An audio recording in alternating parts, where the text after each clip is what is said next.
Naging mainit ang muling pagtalakay ng Senate Blue Ribbon Committee sa issue ng flood control.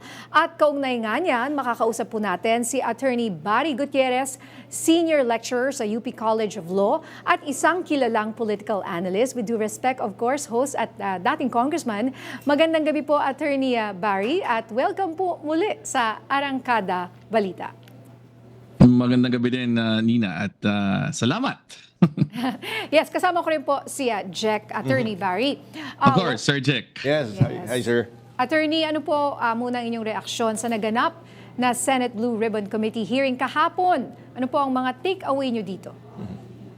Well, una, parang naghihintay ako ng malaking pasabog. Pero parang wala.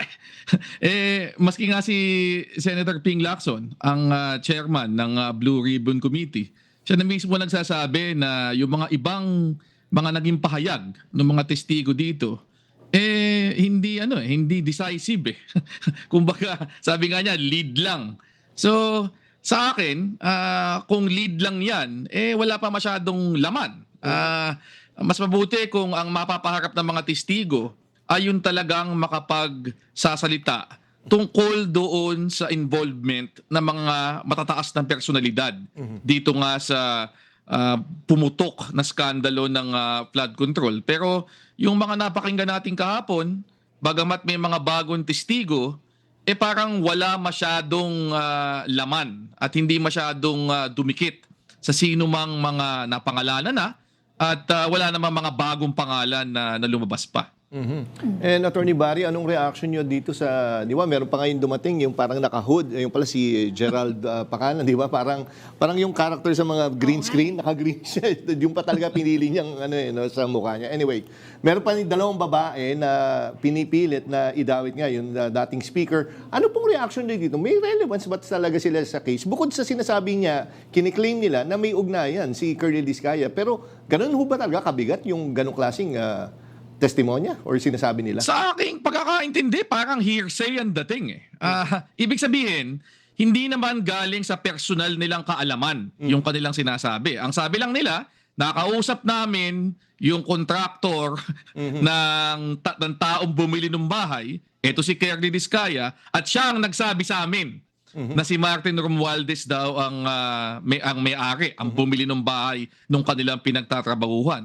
Ang problema dito, hindi naman ito kinorroborate ni Curly Discaya mismo. In fact, itinanggi niya na siya ay nagpunta doon. Ngayon, pwede natin sabihin, siyempre, si Curly Discaya, tatanggi naman talaga yan. Pero ang problema mismo, yung testigo, hindi batay sa kanilang personal na kaalaman. Hindi naman nila sinasabi na personal naming nakita si Martin Romualdez. Hindi naman nila sinasabing meron kaming nakitang patunay na mga dokumento na nagsasabi na siya ang bumili. Kumbaga, nakwento lang daw sa kanila. Yun nga. Pag sinabing hearsay, yun ang ibig sabihin nun. Kinwento lang sa'yo ng ibang tao, hindi mo mismong alam. At ang problema pa dito, yung sinasabi nilang nagkwento ay mismong tumatanggi na siya ay nagpunta doon at sinabi nga niya yung bagay na yun. So, tama si Senator Ping. Pwedeng maging lead ito, pwedeng maging batayan para lalo pang imbestigahin, maghanap ng mas matibay na ebidensya. Pero on its own, kung siya lang ang pagbabatayan natin, medyo sa tingin ko wala pang batayan dito para sa isang matibay na kaso laban kay Speaker Martin Romualdez kung yun ang intensyon doon sa pagpresenta nitong mga testigong ito. At doon nga, partner and attorney, di ba, pina-identify pa sa kanya, pinaturo pa doon sa dalawang babae kung sino si Curly Discaya. I'm sure, mapanood mo naman sa television, lagi naman sila lumalabas sa TV. So definitely, kayang-kaya mo ituro yun, di ba? Tama po, attorney. Ako, buong buhay ko, hindi ko pa nami-meet si Curly Discaya, kaya ko siyang ituro. yun nga po di ba? Tsaka, kaya kumbaga yun nga pas meron pa nga yung Gerald na naka-hood. So talagang may mga personalities. So, pero yun nga. Parang nakakatawa na Oo diba? Sorry po Tsaka, magulo na nga lalo pang gumugulo ano po ang reaction nyo dun sa sinabi ni Curly na kesyo siya pa raw ang pinagnakawan? Yun naman, kalokohan yun. Kakaiba. Kumpara doon sa testigo kahapon, madami ng mga dating nagsalita na mga testigo na tinuro si Curly Discaya.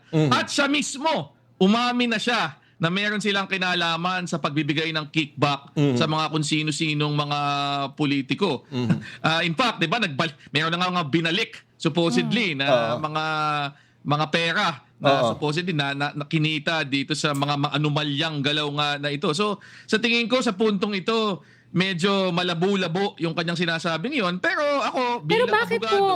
hindi ako nagugulat na magtatanggi siya ng ganyan. Siyempre, ongoing pa naman ang kaso laban sa kanya. Yung kanyang asawa nga nakadetain dahil umaharap na sa kaso. So hindi ka gulat-gulat na sa puntong ito ay magtatanggi pa sila ng ganyan. Pero sa katotohanan, pagkatapos ng lumabas ng kung ano-anong mga testigo, kung ano-anong ebidensya, sa tingin ko naman sa perspektibo ng mga nanonood, sa perspektibo ng taong bayan na sumusubaybay mula dito, medyo hindi yata kapanipaniwala yung kanyang pahayag na yung kahapon. Yun nga po, ang lakas ng loob. I mean, the gall to say that. And, ang yabang May Straight face niya sinabi, di ba? Very confident na parang kami pa ang ninakawan. I mean, ano yan? Parang, saan galing ang mga backer? Saka yun nga, attorney, i-consider mo pa ba mapunta sa witness protection program yung isang tao na pinaninindigan niya na siya pa ang pinagnakawan?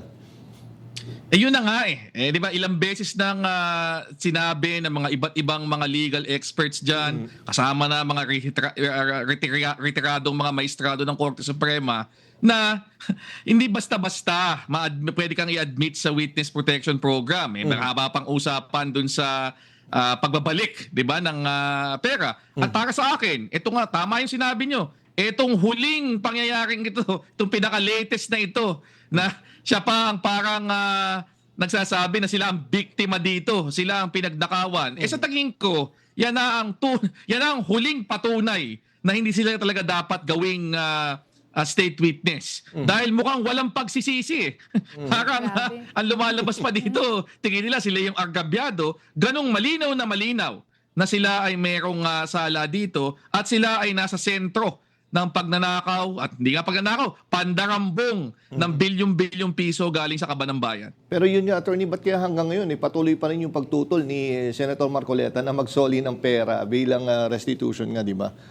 Ba't kaya hanggang ngayon tinutulak niya na wag magsoli ng pera bilang kapalit ng maging witness? Ako sa totoo lang, hindi ko na maintindihan kung saan nanggagaling si Senator Marcoleta. Di ba? Bilang isang katiwala, 'di ba, ng taong bayan. Siya isang halal na opisyal, senador siya. Hindi ba ikaw ang dapat unang magi-insist na kung merong nanakaw galing sa pera ng taong bayan na isoli muna? Hindi ko maintindihan bakit parang nagiging issue pa ito para sa kanya. So, ako matagal na ako nagtataka diyan sa kanyang posisyon na 'yan. Legally, malinaw na madami ng eksperto na nagsabi ng opposite sa kanyang sinasabi. Pero kahit tatanggalin natin sa legal ilagay lang natin doon sa ano ba ang tama Hindi ba tama lang na bago natin bigyan ng pribilehyo na maging state witness, ibig sabihin i-exempt natin sa prosecution itong mga diskayang ito. Hindi ba tama lang na gawin nating kondisyones na isoli muna nila yung perang kanilang binulsa? Parang hindi ko na talaga maintindihan ano pa yung logic na kanyang pinaghuhugutan And maiba lang naman po tayo, yung pagsuko ni former Senator Ramon Bong Revilla at yung paghingi niya ng prayers sa isang selfie video at iba pa. Ayan. At ngayon, nandiyan na siya sa payatas. Ano po ang masasabi niyo dito sa turn of events? Nagising tayo kaninang umaga. Na sumuko na pala siya. May development may parang big fish.